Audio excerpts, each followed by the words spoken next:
Okay, we good? Is everybody can hear me? And in the audience too. So welcome to the Solidarity Salon and today's event, the Dialectics of Presenting Palestine. We have two speakers today. The first being Palestine, as Matt mentioned, as well as Fadi Bardawil. We will start with Palin, who will present today on de-archiving of threshold infrastructure. So before I give the microphone to Palin. Pelin, yeah. Pelin. Sorry, yeah. Sorry about that. Before giving the microphone to Pelin, who will speak, and all the speakers will be speaking for 10 to 15 minutes max. I don't know. No, actually, I don't have anything to say. I think that's it. I just wanted to say that everybody will be speaking 15 minutes, and then we will go to questions in the audience here as well as online. So please have a notepad next to you, next to your drink. Get comfortable for the next hour, and I look forward to a good discussion on this very interesting subject. So without further ado, Pelin, please take it away. Hi. I would like to thank you very much for the invite, and I'm happy that we managed to meet, even semi-online, semi-physical. I want to say I'm very sorry to hear since days what is happening in Nablus, and under this awful event we are meeting. I hope we will continue to discuss on solidarity. I want to share my presentation shortly. Yes, here. I have 10-15 minutes. I don't know if I can manage, but when Asma was inviting about speaking about solidarity practices, this is one thing. One thing is for me is I wanted to participate to speak about the archiving and archives as a how to invent different archival methodologies and approaches, and how this can be a kind of an infrastructure of solidarity, you know, how we can discuss that. The other thing is that I didn't see the exhibition in Katan Foundation, and I'm in the next project next year in exhibition in Katan Foundation, and I'm not Palestinian, I'm Turkish, and I'm based in Turkey. I don't speak Arabic, but I spent a lot of time in Ramallah and Jericho, especially in Jericho, researching the Musa Alami farm, and trying to understand this farm as a future, the future of this farm as a heritage. I'm a sociologist and art historian, and mostly I teach contemporary arts and film and architectural practice. So it's a kind of a three different disciplines. This is why I'm using different kind of methods and involved in different practices. I'm living in a region, and I'm coming from a space, cities that force eviction and spatial conflict, spatial site, dispossession is something that transforms so rapidly the human life and non-human life and all the landscape. It's so fast, and I have a collective, research collective, and another video collective, my friends. We are involved with trying to archive what is demolished, what is left behind, and how we can archive residual spaces. I mean, spaces that has been destroyed or transformed into tabula rasa, and that we cannot identify anymore. What was it before? This is one of the aim we are dealing, and I work a lot with architects also and artists. And this de-archiving, not only in a very institutional sense, how we can really produce counter archives and de-archiving, and how I'm thinking I wanted to ask and discuss how we can see it as a collective solidarity to create entangled and fluid and collective archive. I think we all know that the agent who is archiving is the most important. I mean, who is archiving? The colonizer is archiving. The colonized, who is the colonizer, is archiving. I think this agency is very important to discuss. Who holds the access of the archive, and who writes the narrative of the archive? This is I think important to identify and open to discussion how collective archives can be created, how we can understand archives as a commoning practices, and why archives are important, like existing archive. I'm not speaking only about existing archive, but also bringing different kind of practice together and making an archive, I think. I see archives, the fields as archive, the reserve. I mean, I work a lot on fields, like, for example, Musa Alami farm in Jericho. Whenever I go there, whenever I work there, for me is an archive itself. Of course, to research, I do go a lot to Arab Development Society archive. I mean, and check the documents and images and video films and so on. But to hold the settlement with the building and the past and future, for me, the field is an archive itself. Archive is discourses, what we choose as a discourse, how we are surrounding and creating the archive, through which discourse is important. And archives, collectivity, how can see it, archives as collectivity, solidarity, practices, and archive. I did a few archival exhibition I curated as a curator, and this was also a lot of dilemma for me to curate. I was curating existing archives and trying to create non-archival discourse through the archival exhibition. It was very difficult for me, but this was kind of a practice that I tried to understand how exhibition curating practice deals with archives, exhibitions of archives.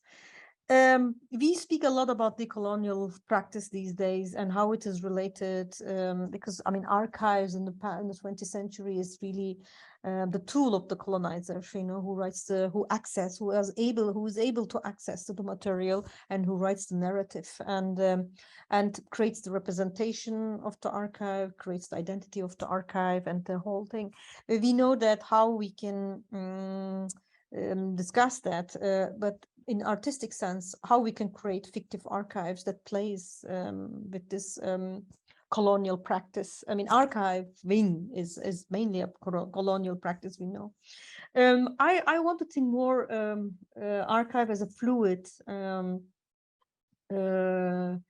entangled, and as becoming, I mean, how the archive becomes in time different with action, with collective thinking and collective intervention.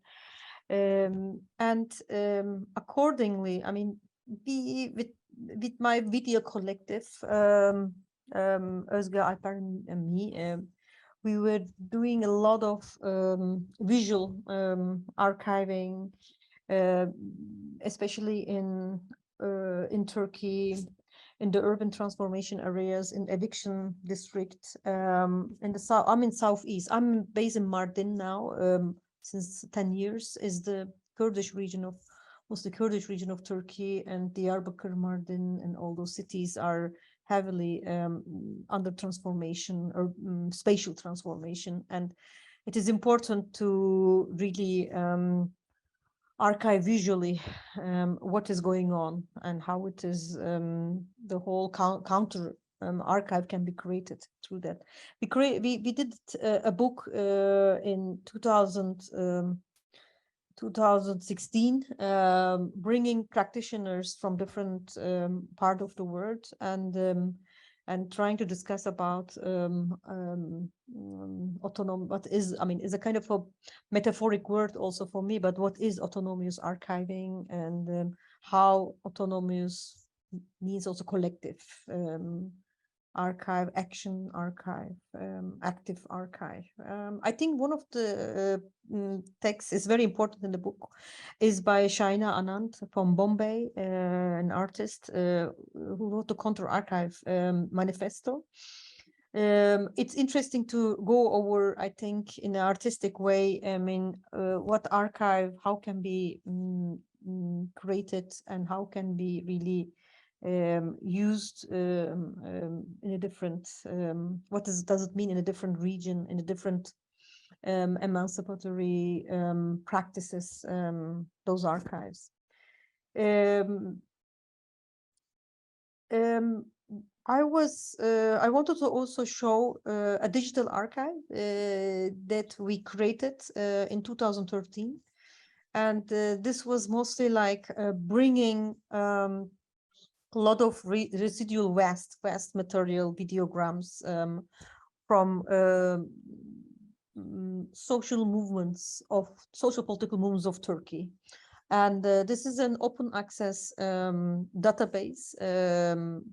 You can enroll, you can register yourself, and you can upload and download videos. And this is a kind of a digital media archive of the social and political movements in Turkey. And then it started, we changed, we said, and SF.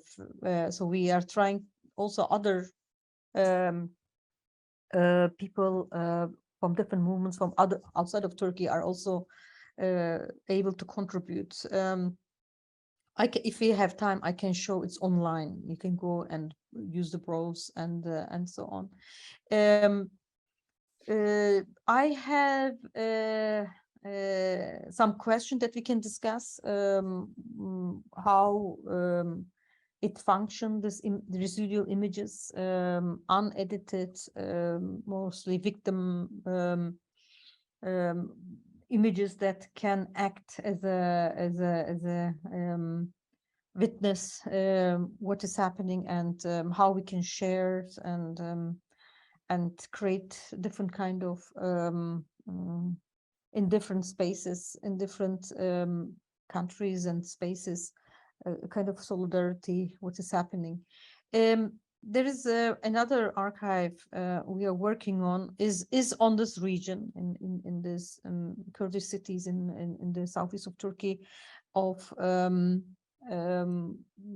some demolished villages and evicted villages and little towns and big towns like Diyarbakir, that this old city is demolished between during the urban conflict between the Turkish government and Kurdish movement. How other kind of, not only building itself, human life that is related to the social spatial network, but is also how different kind of heritages can be discussed. What is the heritage in such recording under conflict? What is the meaning of it? It's something also that we can discuss. And this is also, yeah, we using a lot of digital online archives, and we are working collectively, like many people is involved, and it's normally we hide, of course, our names. Just the last thing, I'm finishing. I was thinking a lot how to research archives itself. This was two experiences of mine. One was the Musa Alami farm in Jericho, when I was trying to reach the Arab Development Society archive.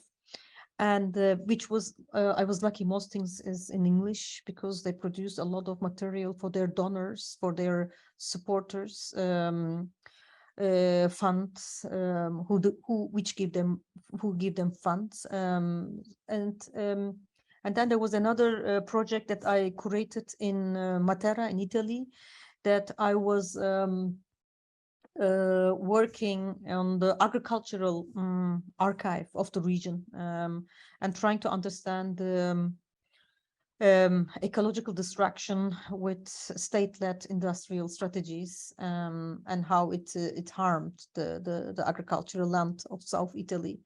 And this two project, I'm not an archivist, I'm not in the classical sense art historian at all.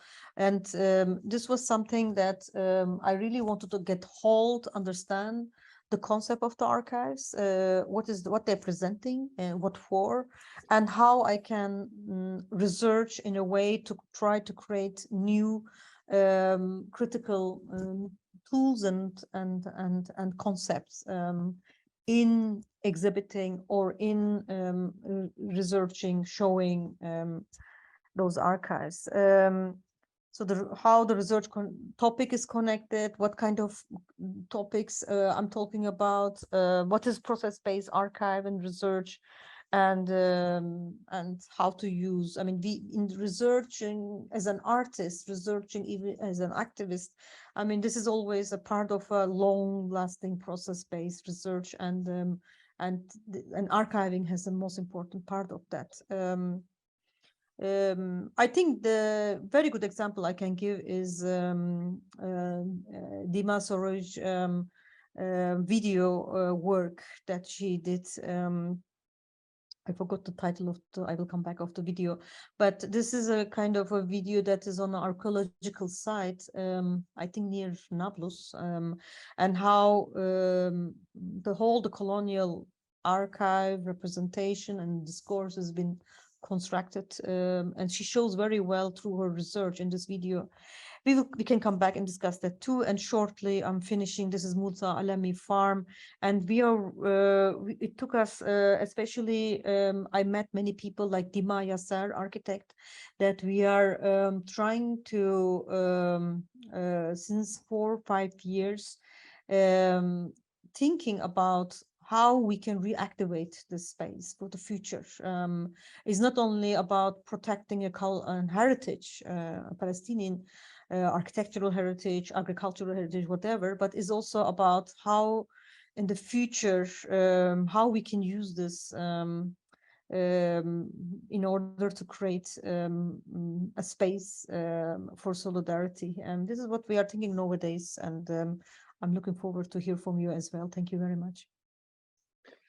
Thank you very much, Palin. Allow me to apologize because I actually did not read your bio before, and I really felt bad about it. Not important. So thank you very much.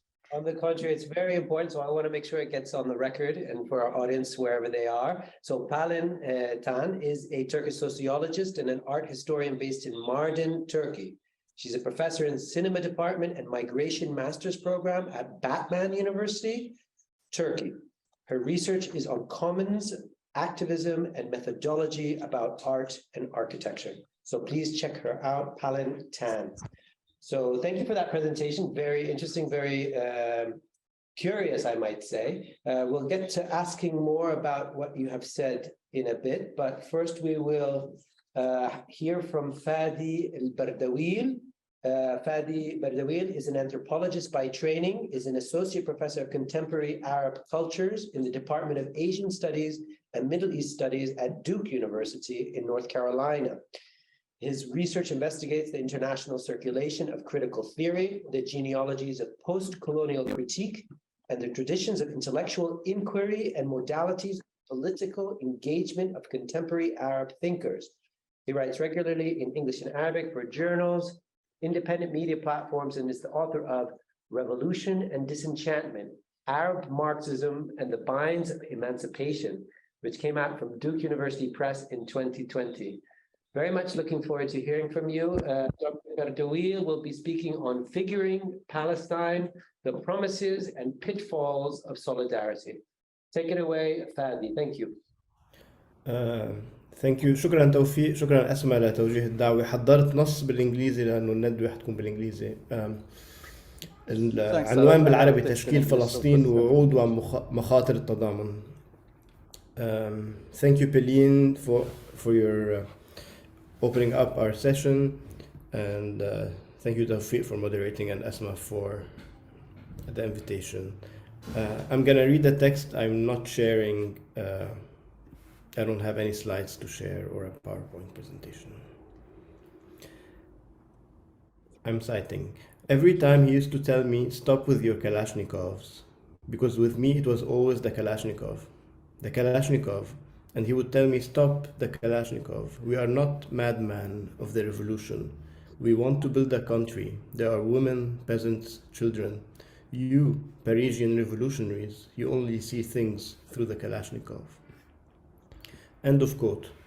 The citation is from Claude Lazare, a French artist born in 1947, in which he is recalling around 40 years later his working relationship with Azzeddin Qalaq, 1936-1978, the official representative of the PLO in Paris from 1972 until his assassination in 1978. Claude Lazare met Qalaq around 1975 after he founded a Palestine collective in the Jeune Peinture Artist Association that had him, i.e. Lazare, as the only member in its beginnings. Solidarity with the Palestinian cause in Euro-America has come a long way in terms since Lazare's mid-70s collective with one member. Here's Lazare again. He often came to my place on weekends because he changed, because he changed places every night, so we had a lot of time to discuss things. We had discussed ideas about a contemporary art museum for Palestine and the Museum of Resistance in Exile in support of Salvador Allende that Lazare had mentioned to his friends. From these intimate details, we can sketch the wider contours of a time of internationalist solidarity, when both art and politics, the figure of the diplomat Qalaq and the artist Claude Lazare, East and West, North and South, were united in a single universe of political discourse. This world of the late 60s and the mid-70s was neatly divided into two camps of left and right, progressives and reactionaries, national liberation movements and colonialism. This was a time when anti-imperialism and anti-capitalism were thought together. Vietnam is in our factories, as the French slogan of the 60s had it. I will come back to this slogan at the end of the talk. This too was a time of heavy traffic in theories, forms of solidarity, and modalities of political practice.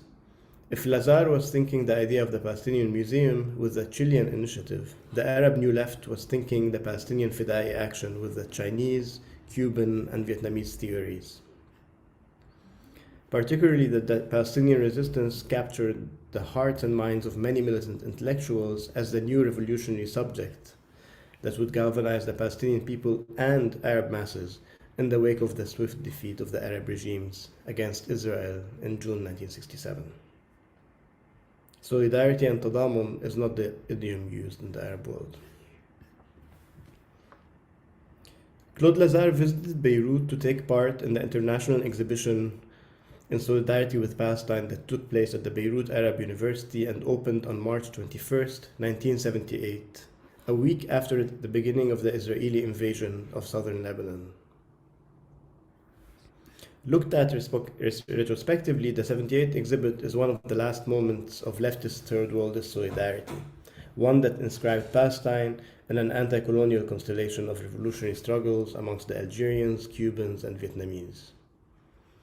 Lazare himself will also leave behind his days of militancy and inaugurate a professional phase as a painter shortly after the exhibit. He would hold his first solo exhibit in '79 in Paris, and starting from 1984, he will inaugurate a US career that will bring him to private galleries in New York and San Francisco. In the introduction to a book on his oeuvre published in 2010, Lazare writes, and I quote, "On December 7th, 1985, the catastrophe took place. The daughter of Raymond, his friend, Marie Valentine, was disfigured by a bomb at the Galerie Lafayette. The bombing was attributed to Hezbollah. It provoked in me a cries of conscience and a lot of guilt. Because through our revolutionary agitation and support to national liberation struggles, we were partly morally responsible for these crimes. Already in '78, after the assassination of my friend Azzeddin Qalaq, the PLO's representative in Paris, by an extremist Palestinian faction, I had ceased all militancy. In this case, it was a doubt regarding the justness of our positions that invaded me." End of quote. The Iranian Revolution of 1979 and the Islamic Revival would fold the third worldist moment and its internationalist dimensions by repositioning Marxism from a universal theory of emancipation to one form of Western cultural imperialism. After a decade or so of internationalism, older cultural binaries resurfaced. Self and other, authenticity and modernity, Islam and secularism would occupy center stage and interrupt the internationalist circuit of traveling theories and militants. Even at the very basic and practical level, Westerners in 1980s Beirut became a potential target for kidnappings by the newly formed Islamist militant factions. Within just a few years, trips like the one Claude Lazare took in 1978 to participate in the PLO-sponsored International Art Exhibit for Palestine became impossible. But before the closure of the internationalist moment of the 80s, many questions were raised about solidarity and the politics of representation during the 1978 art exhibit. If art was one of the thousands of hammers on the battlefield, how should one yield this hammer? To what end? And what battles ought to be fought with it? In a letter titled, "If the Armed Front Has to Use Force, the Cultural Front Has to Open Minds," that he sent with his triptych to the 1978 exhibition, and which was published in the catalog, the artist Roberto Matta writes, "Fundamentally, the artist recreates the act of seeing. That is why in the exhibition we have to see the Palestinian people and how they live. The world refuses to see them. The point of this exhibition is that their history be made visible," he adds a couple of sentences later, "and that it should clearly become so to the rest of the world." If the Palestinian people are to be rendered visible to the world, the question of forms and politics of representation imposes itself, through which visual languages ought to take place. How ought the Palestinians be represented as a people? And in relation, how ought the Israelis be depicted in Palestinian art? And to which audiences? The politics of representation, however, were not confined to discussions about visual languages and symbols, best suited to depict the national community. I.e., it was not only through issuing an alternative representation of the Palestinian people that undoes the Israeli link between Palestinians and terrorism. Another component of the battle tackled dissolving the link by displacing the category of culture from an attribute of Israelis to one of Palestinians. It aimed towards a different strategy of rendering Palestine visible, a strategy that seeks not only to represent Palestinian people in art, but to have Palestine present in the art world via its gathering of valuable art and well-known international artists around it, revealing therefore its cultural concerns and displacing Israel's claims to hold the cultural high ground. Where is the location of the political in the act of solidarity with Palestine? How does it manifest itself? How does one think the relationship between aesthetic value and political value? These were questions that stirred some debate amongst the artists present in Beirut for the exhibition. In fact, the exhibition itself was capacious and at the confluence of different streams of thought on engagement, art, and politics. Perhaps the poster designed by Mohammed Melihi rendered well the ambiguity as to the location of the political. In English, it says Art for Palestine, while in the French and German inscriptions, it says Artists who are for Palestine. I now move on to the second part of the talk, which is much shorter, which is tentatively trying to rethink our world today and the transformations in the politics of solidarity with Palestine. And it focuses more on the question of theory and politics and less on the question of aesthetics and politics that I started with. Our world seems light years away from the one that the left inhabited in the 60s that I described briefly, which conceived of the world revolution, as the intellectual historian Enzo Traverso noted, as a process unfolding in three distinct but dialectically correlated geographical spheres: anti-capitalist in the first world, anti-bureaucratic in the world of really existing socialism, and anti-imperialist in the third world. Edward Said's late 1960s laments in the Arab portrayed about Palestinian exceptionalism in Euro-America and Claude Lazare's One Individual Solidarity Collective seem behind us. Palestine is increasingly represented in multiple spheres, from critical theory to mainstream media, and grassroots collectives for justice in Palestine are more numerous, impactful, and organized. and so are the calls from different institutional quarters to support the BDS campaigns. Yesterday's exceptionalism lay in the withdrawal of support to the Palestinian struggle for national liberation during the age of decolonization, when the national question was at its apex worldwide. How is Palestine represented today, and how is solidarity mediated after the passing of that age? What we're witnessing is a shift from the 1960s idioms of solidarity as centered around revolution to ones that have to do with indigenous dispossession by the State of Israel and Zionist settlers, and apartheid by an occupying and carceral state. This comes hand in hand with the historical shift of decolonization from the Third World in the 60s to decolonial initiatives in the Euro-American Academy and the art world, in the global North and some quarters of the global South today. While the question of revolution has returned to the Arab world in the past decade, but one which is targeted not against colonialism and empire this time around, but against the authoritarian regimes and those of mass murder that we inherited from the age of decolonization. What does this paradigm shift in the modalities of representing Palestine enable and foreclose, and who does it resonate with? The deployment of comparative and analogical reasoning embedded in this transformation, comparative settler colonialism, comparative apartheid, carceral states, seems different from the politics of translation of the 60s that I mentioned briefly, the Arabization of Marxism, the influence from the Vietnamese experience, etc. It also resonates with anti-racist sensibilities in our present, which enables a certain rendering visible of Palestine through the lens of indigeneity and racialization. For instance, the rise of the critique of settler colonialism in the present partakes in complicating the Marxist leftist focus on the question of labor, which partook in drawing older generations of leftists to Israeli positions via the attraction of communal institutions like the kibbutz.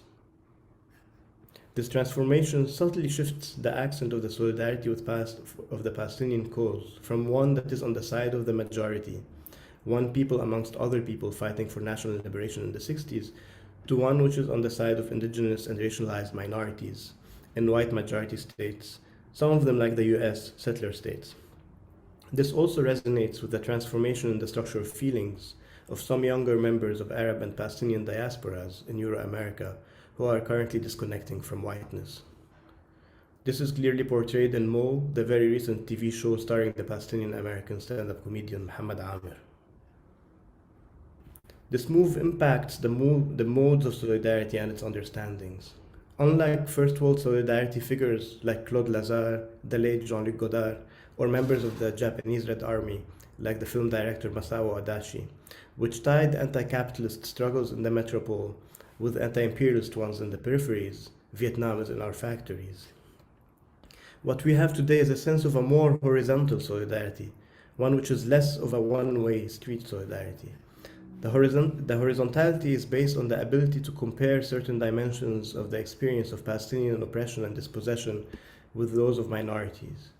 This was demonstrated during the Ferguson-Gaza solidarity in 2014, when protesters linked the uprising in Missouri to the Israeli attacks on Gaza by chanting, "From Ferguson to Palestine, occupation is a crime." And when social media was appropriated as a platform enabling solidarity, that took the form of relaying a particular know-how, tactics of resistance, such as what Angela Davis mentioned in terms of the Palestinian advice, not to stay far from the police, which will preempt them from shooting gas canisters at them. Of course, the solidarity ties between Palestinians and African Americans are not new, yet the conjuncture in which they are happening today is different from that of the age of decolonization. In the same way that the idiom of settler colonialism itself is also not recent, one can find mentions of it in Fayez Sayygh's writings in the mid-60s. But back then, it was coupled with the revolutionary emancipatory hopes of the times. The critique of Israel as a settler colonial state and the comparative logics of colonialism is a very salutary antidote to a piecemeal critical approach to the study of Palestine, which focuses on particular regions, say the West Bank, or certain Israeli administrative measures. And in doing so, does not apprehend the structural logics at work, as Salamanca, Qato, Rabia, and Samur warned around a decade ago in an article. It is a necessary yet insufficient condition, however, to found a new emancipatory project that refigures the meaning of the Palestinian cause today through the persistence of its national question in the wake of the age of decolonization. A project that goes beyond the settler-native binary to incorporate the Palestinian diaspora that has historically suffered at the hands of Israel and its allies, but also of some non-US satellite Arab regimes, such as the Assad regime, or political parties in Lebanon, such as the Amal Party during the War of the Camps in the 80s. Last but not least, how can the project of Palestinian liberation be re-articulated with the emancipatory movements and hopes in the wake of the Arab revolutions? I mentioned this last point because I witnessed how certain quarters of the metropolitan Euro-American left, some of whom are diasporic Arabs who are in solidarity with Palestine, were split on the question of Arab revolutions, particularly the Syrian one, that cannot be apprehended from within the binary matrix of US imperialism and its allies on the one hand, and those who are resisting them. This clearly revealed to me the limits of a particular solidarity that's exclusively articulated on the basis of the critique of empire, whose proponents seek to morally distance themselves from their governments and what their governments do in their names, and not in rethinking a project of emancipation that ties that struggle against imperialism and domestic oppressive and murderous regimes in the Arab world together. The price of not doing so is high. Thank you. Okay, thank you very much, Fadi. Thank you both as well. So I guess the way this is going to run is we're going to sort of take questions both from the audience online as well as those in the audience, Jamahir. So it's all good, but perhaps I will start with some questions. Both of you were speaking on subjects that were very intricate, and the points of intersectionality around them are not necessarily self-evident.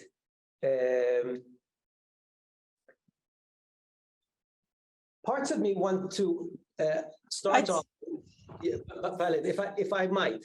Yes. Because there are elements, what you are talking about has to do with the archive and taking it, rethinking the archive, de-archiving it, taking it away from power, decolonizing it somewhat.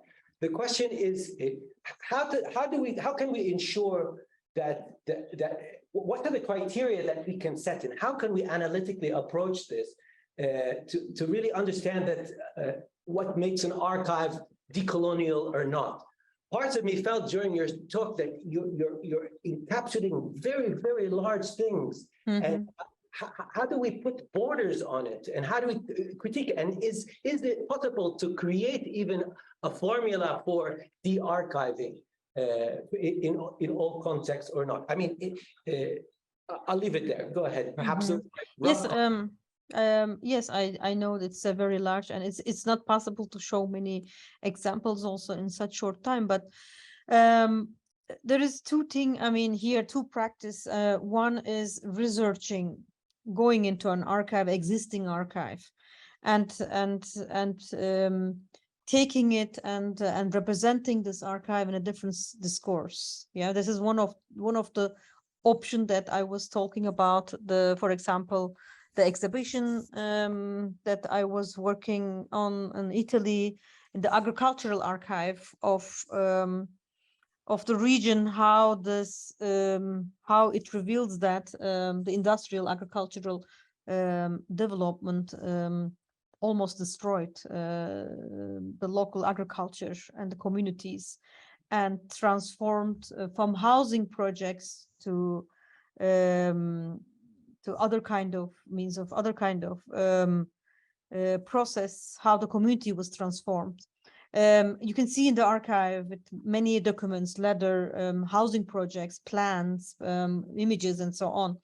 And the project was that they asked me to curate this archive. So there's an existing archive. It has a certain modernist North colonial, south north of Italy, a colonial state led politics behind a strategy, in the 40s, 50s, 70s, in different time of the 20th century, and how you can really create exhibition out of that, showing the critical, create a critical exhibition about that. So this is one way of how to create a representation in the exhibition in medium as a medium, and show an archive, an existing archive, in bringing kind of a new discourse, and opening as a critical space. This is one thing that is more from curatorial practice and art practice, that can be done. I don't know the institutional way, but like museum, archive, library, this kind of big that are holding the institution. I was working a lot to ask them to get the pieces, get the copies and this and that, and then bring this material artifact together in a kind of narrative. And this narrative was mostly about rights of dwelling, how it is the history is repeating with eviction and refugeehood in the current time that happened in the 50s and 40s and 30s. So it was more like reinterpreting the archive in a contemporary way, but also putting in a critical frame. And the other thing that I was showing, like BACMA archive, this whole digital video archives, that we are either journalism, either video activism, we call it more, that you are witnessing, recording. I want to make a connection maybe with Masao Adachi, that Fadi was referring. I interviewed Adachi in Tokyo about, he was recording hunger strike that time, hunger strikes in the train station, that was against the kind of a Japanese capitalism, the anarchists were doing. And Adachi was saying, as you may know, if he is for recording, he just keep open the record. He just records. He doesn't do any intervention. And then when he edits, he does collective editing, mostly with Eric Baudelaire together and so on. And this is what we were doing also in BACMA and other kind of digital collectives of dispossession and eviction. And this videograms, we call it videograms, that mostly also what is a kind of a practice of video activism, kind of between art and journalism and so on. But this is also bringing the whole different kind of eye and bodily recorded images together in a kind of a digital platform that is autonomous, anonymous and autonomous. And BACMA was one of the examples that I was showing. And I wonder that there are some videos of from Palestinian contemporary struggle too, but I wonder how this kind of BACMA that is mostly like Turkey based can look if we do it for Palestine. Palestine. Can I Palin here? Because, in the last 20 years in Palestinian society, there has been a rush to archive.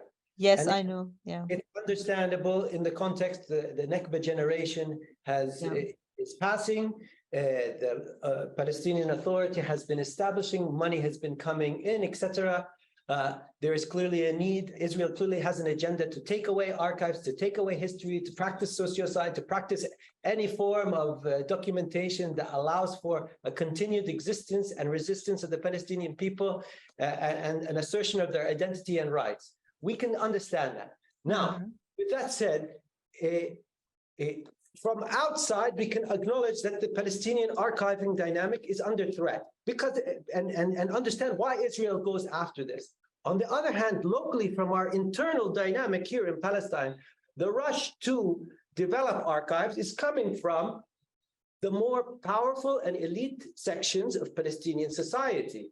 The Palestinian Museum, which is, for instance, I think, I'm not going to speak personally about it, it's not here to critique, but some of the top Palestinian capitalists are behind these projects.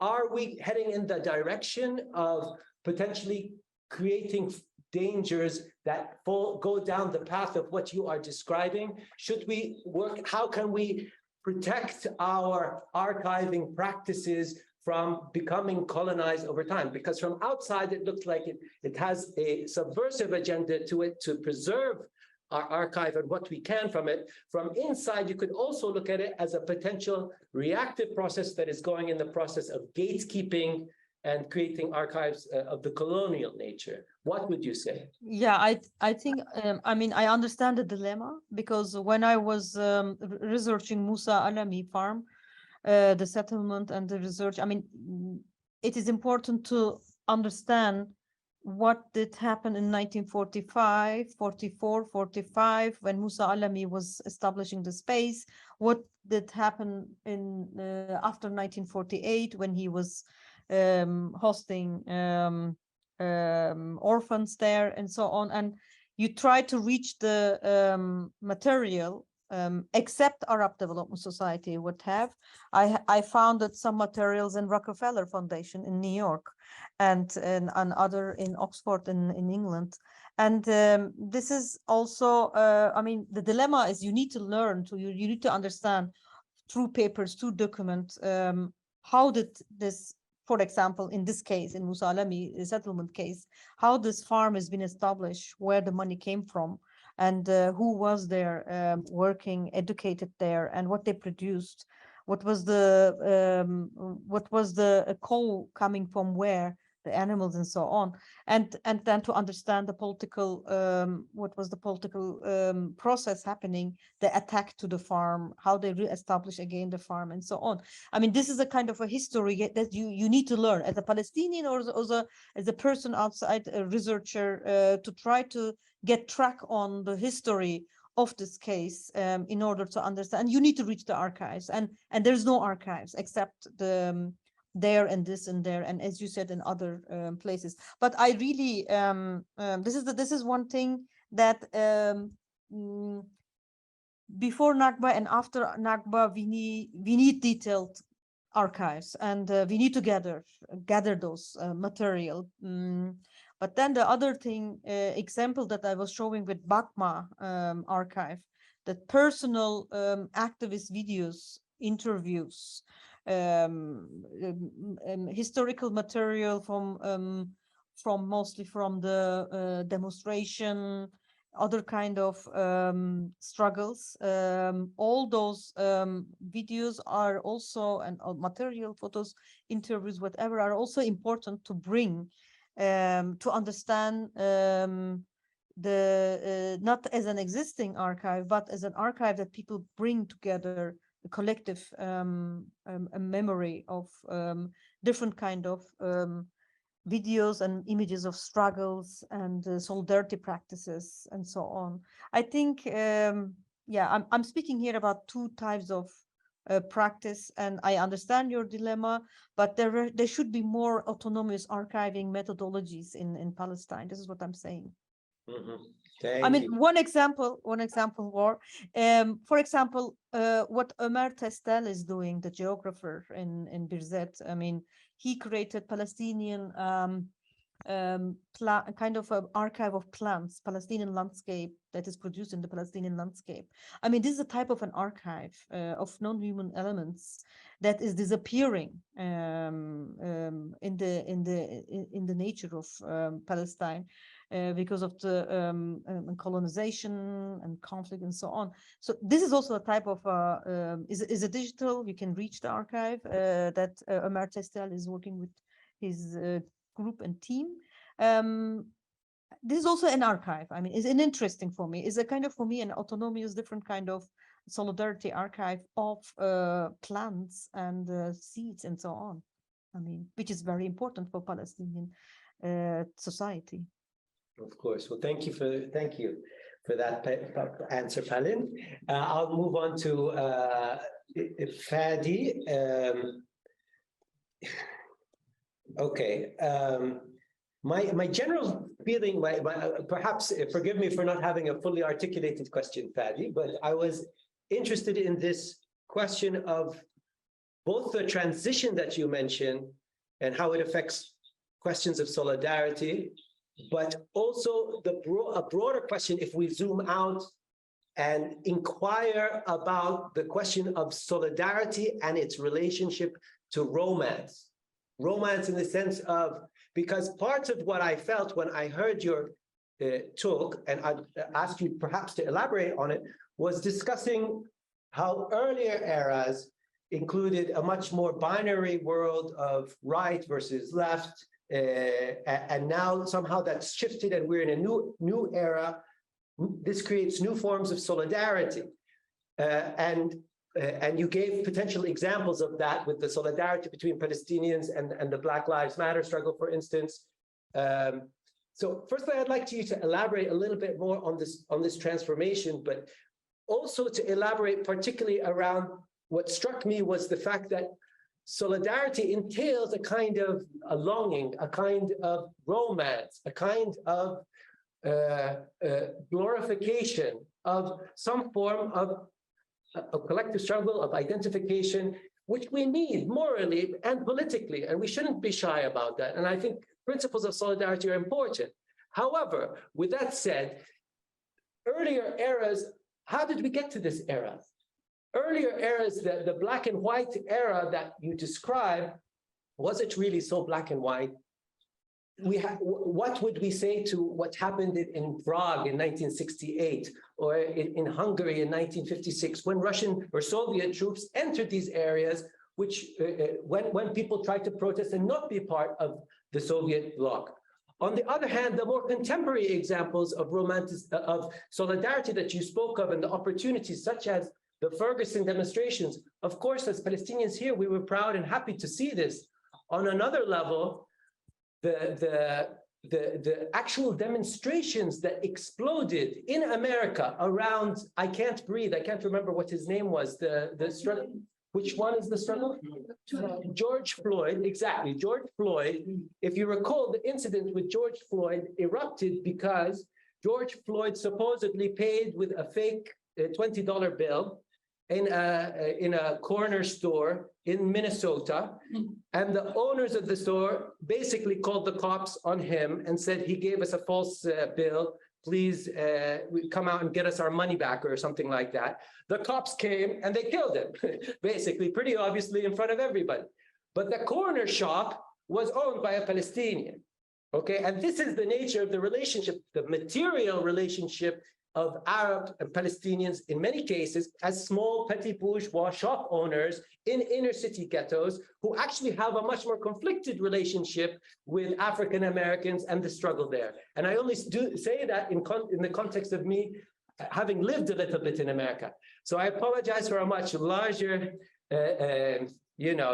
unformed question, but I allow you to take your liberties with coming back on all those points. All right. Thank you so much, Tufik, for complicating what I presented, and I say this in very good faith. And so let me try and re-articulate what I tried to say while taking basically both of your sets of complications from the past, including the basically repressions in Prague and in Hungary by the Soviets, and what you described as the somehow materially fraught relationships between Palestinians and African Americans today in everyday life.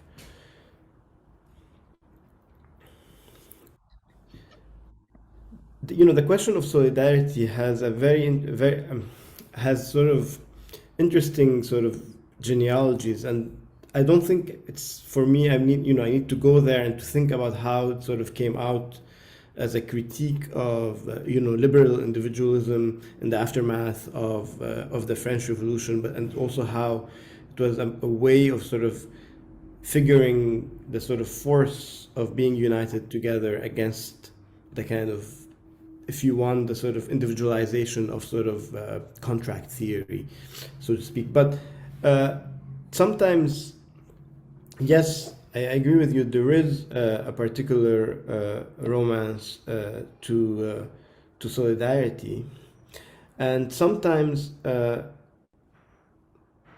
solidarity is criticized as a very weak language in which basically collective political projects of emancipation ought to be fought. So, I listened to a sort of Zoom conference during the Habba last spring, and some of the participants in Palestine were saying that there is a particular weakness to the logic of solidarity. We need more than solidarity. We need something like support, like isnad, something in which basically we think together that our liberation is part of your liberation and your liberation is part of our liberation. So the semantic field of solidarity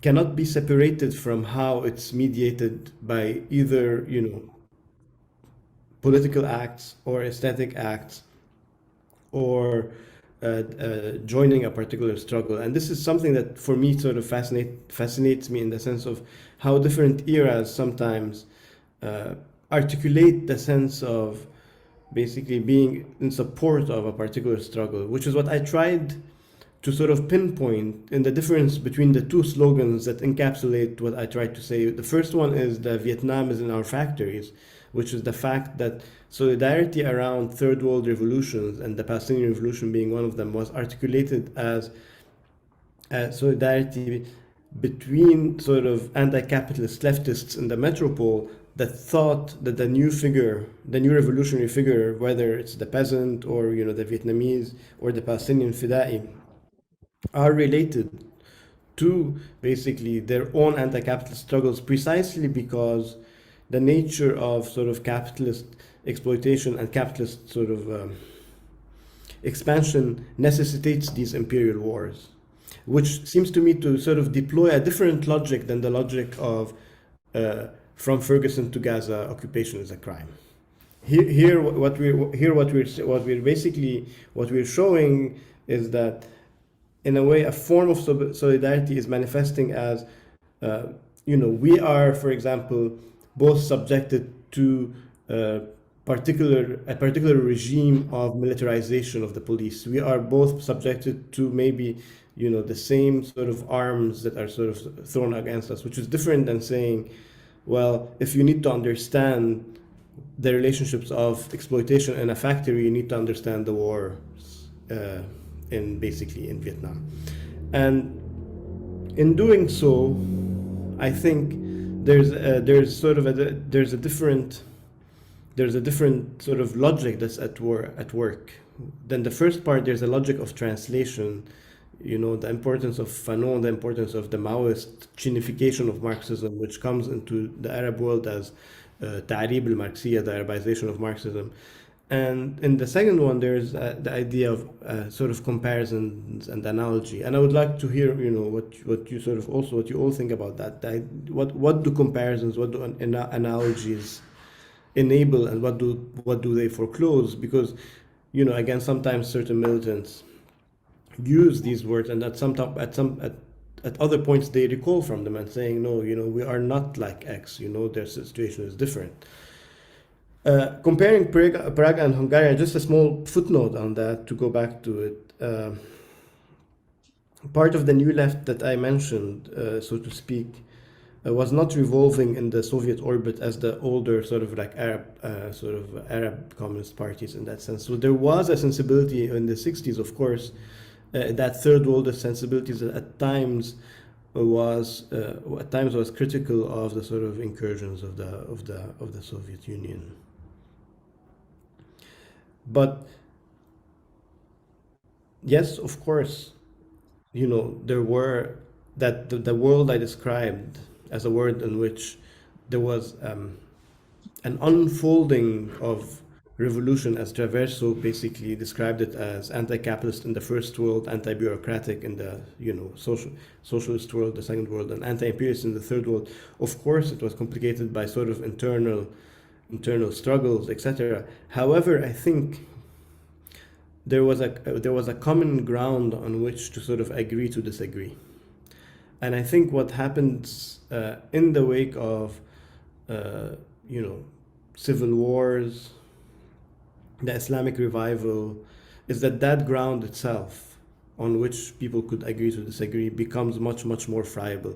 And today what we're witnessing, which is why I brought the Arab revolutions at the end, today what we're witnessing is an attempt, basically global insurrections, the Arab revolutions, different parts of the world, sort of peoples are standing up against decades of neoliberalism and the ravaging impacts of that. But we are also trying to sort of witness a different way in which people are trying to come together without that shared language that they had in the past. And that sometimes I think, which is what I tried to say in the second part, that sometimes puts the accent is more put on the critique of empire and colonialism rather than on the figuring of the project of sort of emancipation itself. And what I tried to sort of hint at in the conclusion was, how can we think basically emancipatory projects in the sort of in the Arab world sort of together, how to tie them together so that solidarity does not end up becoming more and more sort of segmented or segregated according to some people are in solidarity with the Palestinian cause who are basically opposed to people who are, let's say, in solidarity with the Arab revolutions, etc. I mean, the Syrian thinker Yassin Haj Saleh a couple of years ago wrote a piece which was critical of how solidarity is sort of manifested in Europe based on his experience. And what he mentioned is basically 2 points, which is one is the sort of sometimes the paternalism that comes with solidarity, and it's always a risk, which is why I sort of mentioned the question of horizontality. There's always sometimes with what you mentioned, Tufi, as the romance of solidarity, sometimes there could be a paternalist attitude. And sometimes he says there's like a market sort of definition whereby every group is in solidarity with a different group, and then these groups are either in opposition or don't talk to each other.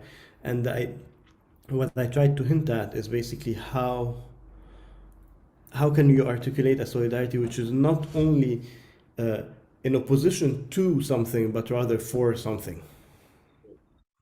Not only in opposition to empire, because if you're only basically fighting empire, colonialism, white supremacy, etc., and then there are dimensions of the Palestinian experience that do not fall within this binary grid. There are dimensions of oppression, domination, exploitation in the Arab world by authoritarian regimes, etc., that also do not fit into these frames. And the idea of sort of thinking together about emancipation becomes sort of much more troubled. I hope I sort of gave a bit more clarity to what I was trying to do. But thanks so much for the complications.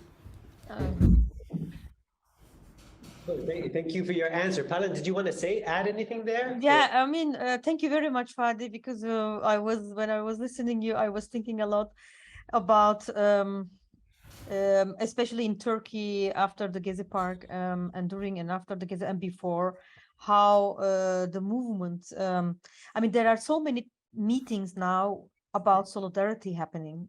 What is solidarity? How we can be in solidarity, and especially after that, Gezi Park and other Occupy movements, there is a new wave of, as you know, social movements and the means of solidarity. I mean, there's different kind of fraction of group that they come together and they stand, as you said, for something, and this is something that is different than the, let's say, the leftist 20th century tradition. And it's not about new generation. I don't want to say that, but it is more like how different kind of fraction can come together and share the same base, although there are some differences about ideology and other things, but how solidarity can be practiced. The other thing is, I think solidarity is really a long process of, I mean, you fail, you continue, you fail, you continue, and it's something that endless.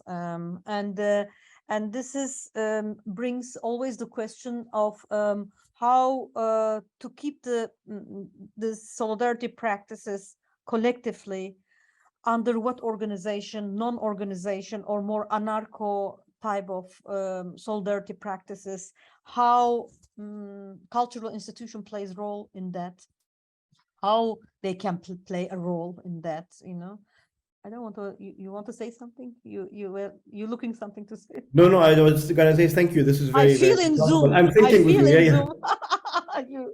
Yes. Well, I do want to, I mean, given that we're in this salon, I do want to give the opportunity to anybody here to ask a question.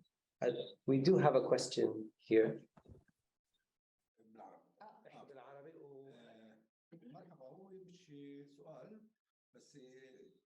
Hello, this is not a question, but just an intervention for Pelin. This is not a question, this is a comment. I believe that the archive is a colonial control tool. So any discourse or narrative, that they want to form, it is by maximum part of our image, how the colonizer wants to depict it and to make it. So the archive is a control tool. It's how they want us to see ourselves. And the archive always, where the colonizer tries to keep it in pieces, not in one full piece, to show that even if it is, it has a modern history, to show it as if it's an older history in order to consolidate some terminologies, such as the indigenous and the original and so forth. As if they are, I mean, they are humanizing themselves, the colonizers, but not in a clear way. They are humans. This archive is presented in this way. On the other hand, such as the Freedom Museum in Poland, the Solidarity movement that was in 1989, when you go there, as if you are living at that moment with that demonstration, you see what was said, what was done, as if you are living there. But at the same time, you see the Palestinian history. Let's say about Al-Baqa, a neighborhood in Jerusalem. Every 1 or 2 years, we see a new image of that neighborhood, as if there is a geologist there digging or changing. So the people, the first generation who lived there, who died there, the second and third generation are still here. But as if that neighborhood is presented to the world in different way. I'm sorry, this is not a question, but this was an intervention from my side. Please, you're free to make comments. Did you get that? Then I'll take what perhaps Fadi, if he has anything to say to that, and then we'll probably need to wrap up. So go ahead. Yes. But I didn't understand. I know some words, but I don't know. But he was asking about archiving, yeah? Yes, he was. I thought you were actually hearing the translation. No, I'm sorry. I'm sorry. Oh, okay. Okay. I don't want to try to reproduce exactly what he said, but in many senses he was reproducing, he was speaking of the archive as an instrument and means of control and the problematics around this, basically. Yes. But I won't butcher it, to be honest. It's all right. Are there any other questions? No? Okay, Fadi, actually, I do want to give you the opportunity to, do you have anything more to say just to conclude?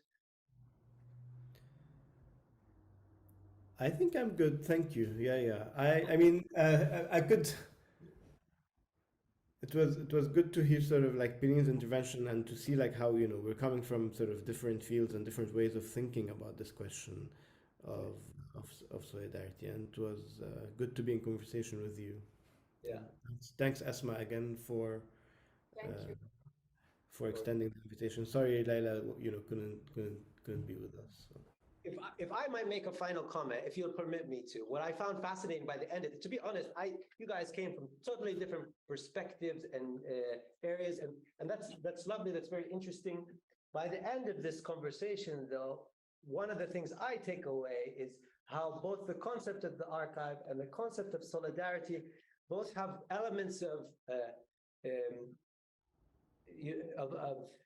I don't know, to actually they're fleeting somehow. They rely upon, to actually take a stance of solidarity entails taking a political decision to engage with one or another. You have to make a choice, and you have to a choice based upon a political decision at a certain time, and that becomes your act of solidarity. In archiving, similarly, you actually have to say, we're going to archive this and not that. And so both of them rely, but at the same time, the practice of institutionalizing it brings with it many problematics to it that potentially undermine both dynamics. I don't know if you have final comments on that. Yeah, I mean, what we take out, I mean, archiving is about what you take out, what you leave out, and what you take the object, the image as a means of representation of the whole narrative. And but there are so many alternative archiving practices going on. And for example, just maybe nuancing with Fadi's topic also, like Interference Archive in Brooklyn in New York. They did they're holding a big archive of Occupy New York, and they started this archive. And also Asylum is a anarcho group in Tokyo, and they started an archive 10 years ago, and they have a huge archive of alternative struggles. I think this kind of small archive that is mostly non-institutional archives are about solidarity, archiving solidarity, practice as a practice of solidarity, and also archiving the solidarity practices and struggles. I mean, this is very important for me, and my practice is mostly engaged with that. And also what you say, maybe the audience, the question what it comes, I mean, how we can really take and collectively share and remove the control of the existing archives, and open for interpretation and narratives and so on. I mean, of course, in Palestinian case, most Palestinian doesn't have the access of some institutional archives. And I mean, this is the project is coming up next year in Katan Foundation, the project that also I'm involved. I think it's important to discuss and focus on not led to the historians and politicians, those archives and a big institution, but really to the activists and solidarity people, and see how different kind of active archives are fluid archives, entangled archives of solidarities is being produced. I mean, yeah. Thank you. So I can add something just out of what Pirin said and your own sort of dialectical conclusion to the panel about these two concepts.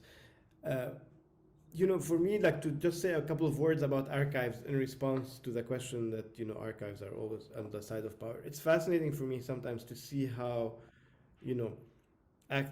the sort of the urge or the impulse to archive also in the wake of the Arab revolutions, what kind of different role it plays. Sometimes there are archives that have to do with, of course, with collective memory, with preserving the past, etc., in the Palestinian case, for example, but sometimes there are archives that are geared towards the future, for example, towards transitional justice. And there Yeah. are sort of like there are archives that are basically done in the hope of bringing incriminating evidence for people to courts in the future. So you're archiving infractions, you're archiving violence in order for a horizon of justice to come, not only to preserve something Exactly. from Exactly. loss. Yeah. In the Syrian case, that is one of the dimensions. So archives could be a side of power, as the gentleman said, but also it could be a side of resistance, also a side of trying to sort of prefigure what kind of future of a horizon to come could be. And I think that sort of falls in line with what you said about archives and solidarity in general, because again, the notion of, I think, to have an a priori definition of what solidarity is basically what I tried to show is impossible. Even in the 1978 exhibition, the discussions amongst artists were like, what exactly is solidarity? And then one of them once said, well, if Beethoven walks into the room and basically gifts the Ninth Symphony for Palestine, the Ninth Symphony has nothing to do with Palestine, but it would be a great gift for Palestine. What he was trying to say is that, is solidarity about the gesture or about the content? So, which is the sort of tension I tried to allude to, which is basically, is it art for Palestine or is it artists for Palestine, right? So is it a form? Is it a gesture? Or does it have to do with basically the sort of product itself that you are doing? These are open-ended questions, I think, in the same way that also activists sometimes uh, basically think that solidarity is not enough. It's too weak a gesture, as I tried to Yes. say, as support. So there's this whole spectrum, and I was nodding when Peline was talking, because when she said about, in the wake of Gezi Park, the question of what is solidarity has become basically discussed in Turkey in different ways, and this is precisely what I was sort of kind of trying to get at in the sort of different modalities of thinking about solidarities. What do they enable without taking a strict position of saying this is good, this is bad? What do they enable? What do they foreclose? And how is it sometimes that there's a risk of having a solidarity sort of rise somewhere and sort of basically be sort of ebbing away somewhere else? And which I tried to sort of think through with a solidarity for being for something in common, as opposed to be only being against a common foe or a common adversary. I think on that, it's a good place to end. So I'd like to thank both of our discussants today, Palin Tan, as well as Fadi Bardawil. You have been in the Solidarity Salon today, and we have been discussing the dialectics of presenting Palestine from the Al-Qattan Foundation. Thank you to our speakers, thank you to our audience, and have a great evening, folks. Take care. Thank you very much. Thank you, Fadi. Thank you all. Thank you, Vivian. Thanks, Esma. It was great. Thank you, Esma. Yes, thank you. Thanks. Thank you, Masara.